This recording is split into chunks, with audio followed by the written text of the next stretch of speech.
dude. Oh, we live this time. We live. Okay, so we're not going to let everyone know that it took us 4 tries to get live? You know, things happen. Still working it out. On our first take, we tossed the idea of having an intern, and that was super exciting. And then I made the rash realization that we don't make money off of this, and it's just straight out of passion. So we couldn't hire an intern unless they're passionate. So if there's any passionate Toronto people who want to intern, don't hit us up because we won't have much for you. No. But we're trying. Thanks for tuning back in to the Creative Herd. That's a good dream, though. That'd be sick. It would be sick. Yeah. We are very humbled for people checking into the first episode. It's pretty tight. It was really cool to see people actually feeling engaged and wanting to have a video platform to watch us, not just listen to our stupid voices on Spotify and Apple and wherever you can get your podcasts. Yeah. Pretty cool. Yeah. It for those people that are listening on the Spotify and stuff, it's still there. For sure. That's still how I like stay consistent with my podcast. Me too. I'm definitely an audio person. Mm-hmm. I feel like with video, I feel like I need to be engaged and watch them, even though some of my favorite podcasts are only video. That may be cap. But I haven't. It's like, oh, I just said a lie. Just directly said a lie. But it's okay. I'm definitely more of an audio person. Plus, don't you want to hear the silky, smooth voices of us? What's up? What's up, bro? How you doing?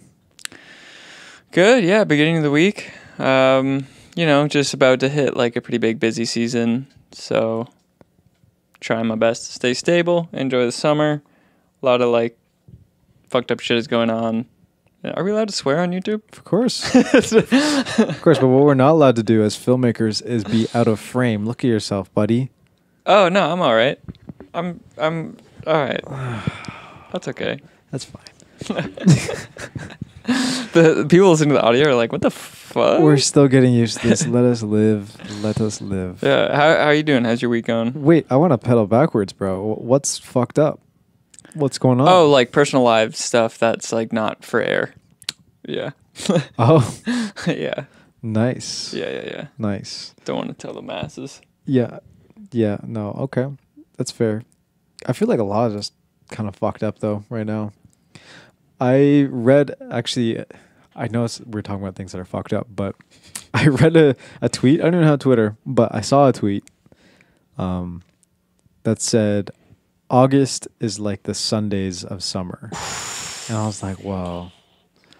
That hits where it hurts. But it doesn't, see, it either hurts you or it makes you feel tender. Because I love Sundays, and I have a very tender emotional spot for my Sundays. So I actually really like August for that point where it feels like things are kind of tapering off, but you're still enjoying yourself. You still have the weekend and you get to choose and spend it the rest at your own pace, because the truth is like work gets a little bit slower in August. No one's hiring for new client work. Things are going to ramp up hardcore in September, as they always do. Mm-hmm. The city's usually in a lull because people are traveling. They're going to cottages. Like restaurants are still kind of busy, but it still kind of has like this romantic summer feeling in Toronto. But then there's other people like you who go, fuck, weekend's almost over. Yeah. Summer's almost over. Hey, man, if you went to church for like 18 years and you didn't want to be in church, you probably wouldn't like Sundays either, buddy. Is this a therapy session? Yeah. That's a big therapy moment. But yeah, that's like one of the reasons I definitely have feelings towards Sundays. But I like summer so much that like it's almost it's like that sad moment where you're like, fuck, I don't want it to leave. But summer runs until September 21st. Does it though? Well, we're not in school anymore, so yeah, it does. Well, like technically the calendar does, but sometimes the weather doesn't. And as a creator who like really takes like the weather for some reason dictates in my small little lizard brain to be like, oh, you're more creative in the summer, be creative in the summer, and then when it gets to the winter I'm like super depressy. Yeah, we're depressy Jessies. And again, we're not trying to dismiss mental health. We both have therapists. We both check in ourselves and reflect daily.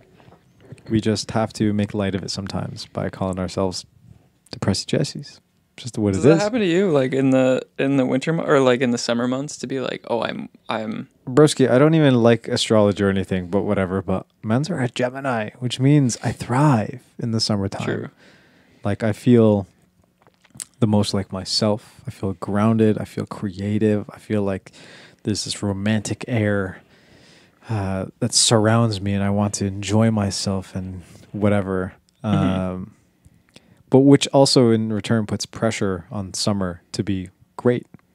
You know, I feel like I put it on myself for summer to feel and create this greatness. And sometimes, like, I'm having a great summer. We're having a pretty good summer, but a lot of shit keeps on happening, and we're both busy with work. And I don't know. I don't know. I feel kind of sad, dude. Dude, I 100% relate, but I also think it's just that getting older, and we've had this talk so many times of like, working to work and then the after hours and other things being for life and spending time. So when you're outside of the work in the summer mode, you're like fully present, fully engaged, fully having hot boy summer, you know? Hot boy summer, yeah. Yeah, that like whatever that looks like. And coming around to it, if you tuned in last week and you also joined in the contest, shout out to you. But for us last week, we started like a little accountability thing where basically because of our feelings around creating and the lulls, we're just trying to keep ourselves accountable with projects every 3 weeks. And we're going to put money down on it. So here are the rules. Quick little brief outline.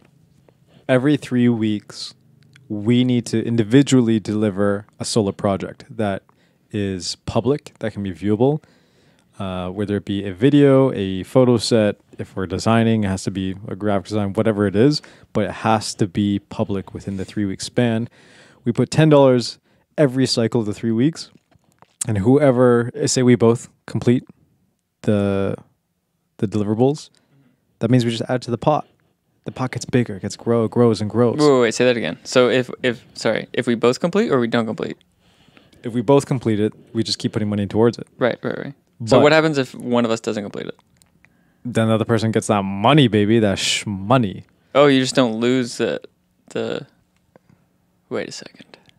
Yes. It's like the pot. Okay. We've talked about this. Okay. It's just a bigger pot. It gets the higher the number, you're like, fuck, I don't want to give. Wow, this got steep. I don't want to give that pot to Spencer. All right. You know, maybe soon, it's going to be like $100 and $100 is a dinner. That's actually bro. pretty crazy.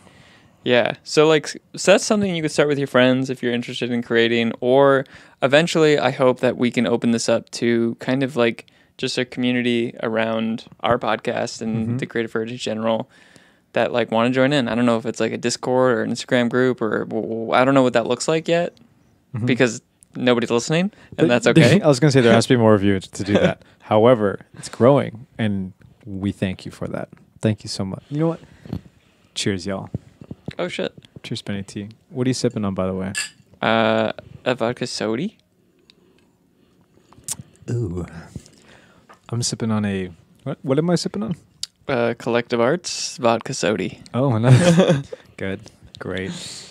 So... Drink of the summer. It is drink of the summer. How's it going? It's first week. It's the first cycle. It ends on... Now, just in general, is trying to level up my cinematography and like really hone in on my eye again, because I feel like I did have a good eye at one point in time, and I don't feel like that anymore.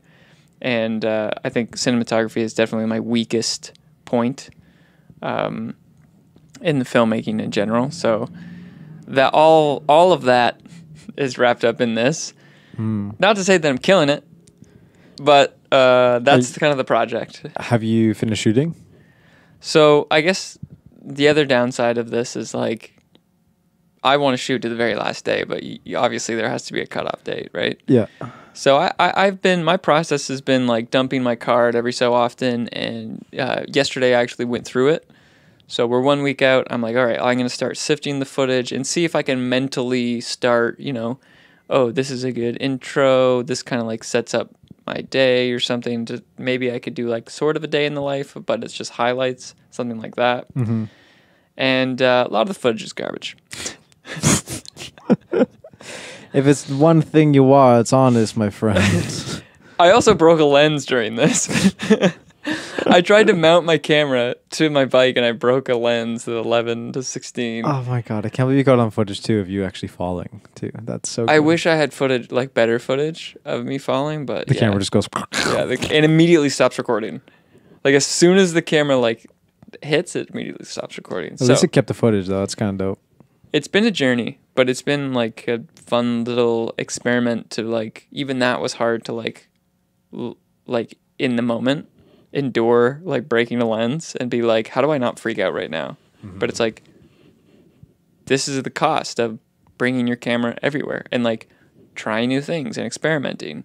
Be like, okay, this didn't work.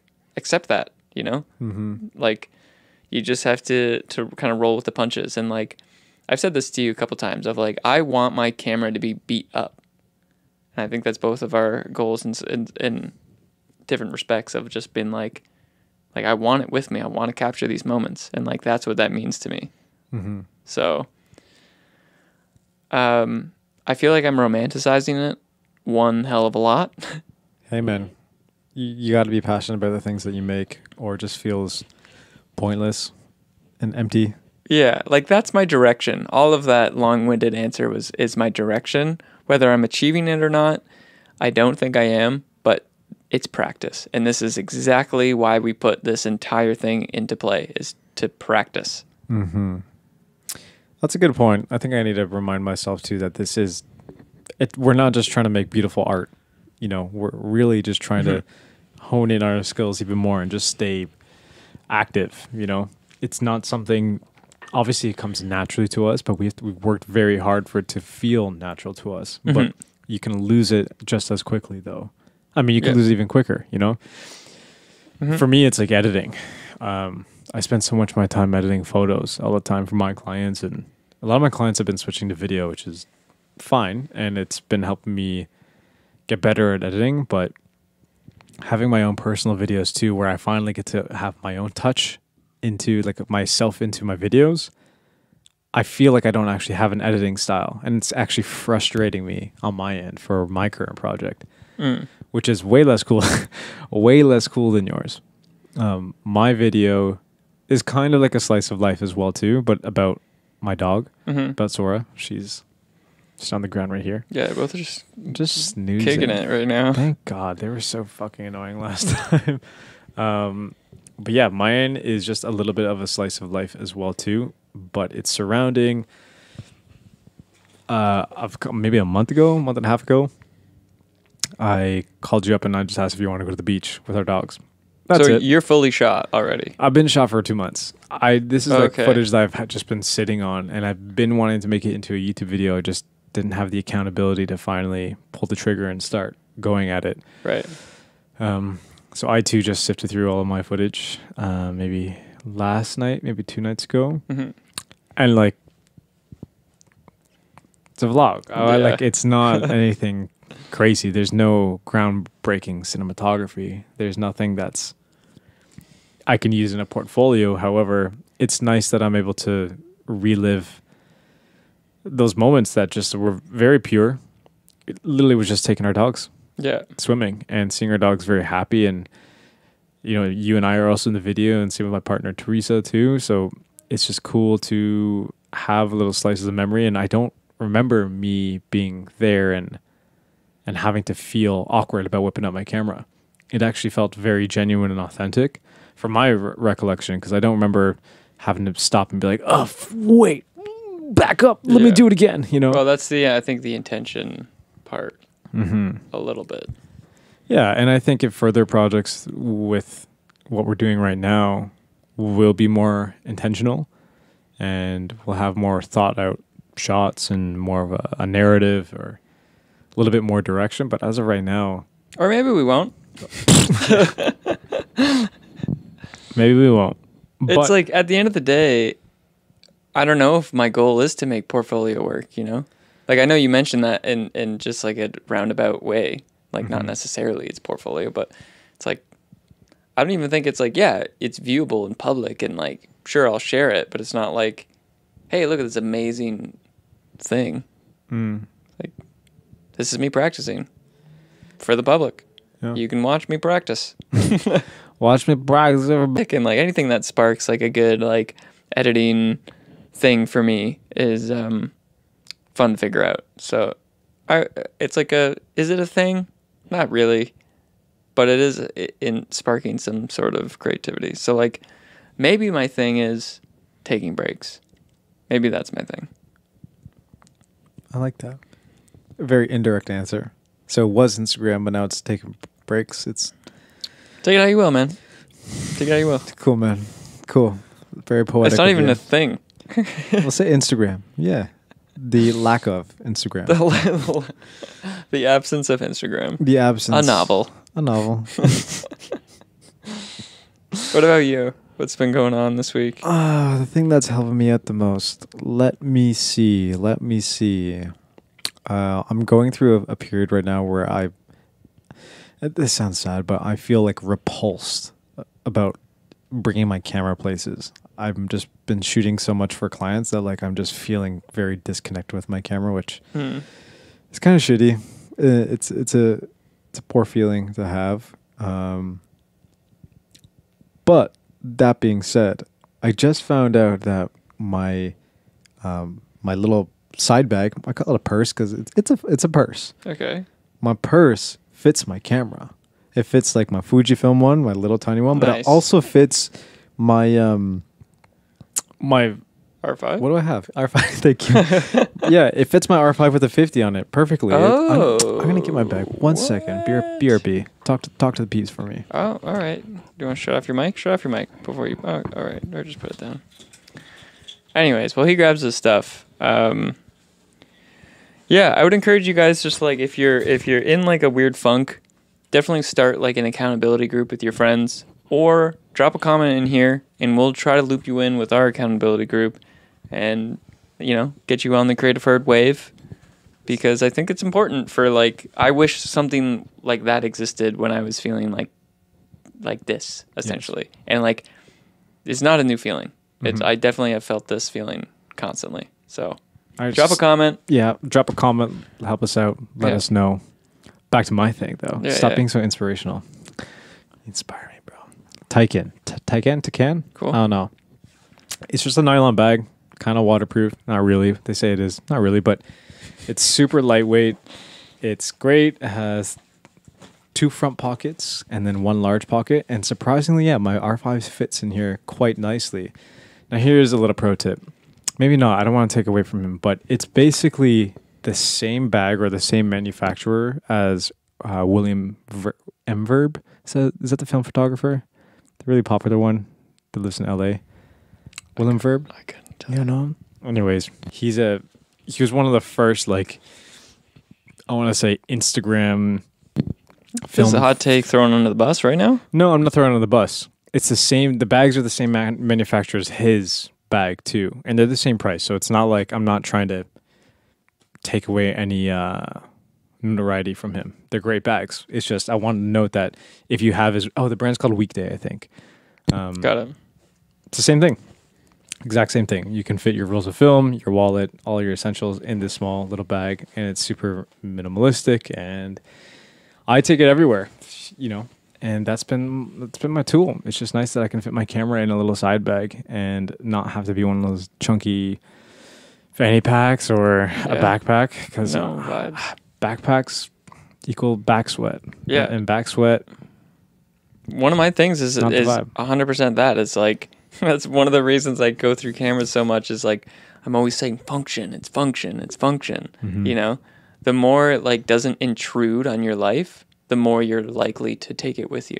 That's true. Right? Unless it's your phone. Fuck your phone. Yeah. Yeah, no, that's valid. All right. Well, maybe this episode wasn't super in-depth, but accountability is important, and this is just practice. Just practice. projects are coming out 1 week from today, August 9th. Give them a view. Spencer Torok, Norman Begley, thank you so much for tuning in to the Creative Herd Podcast. We love you and we appreciate you. And I've been talking too much. So, bye. Bye.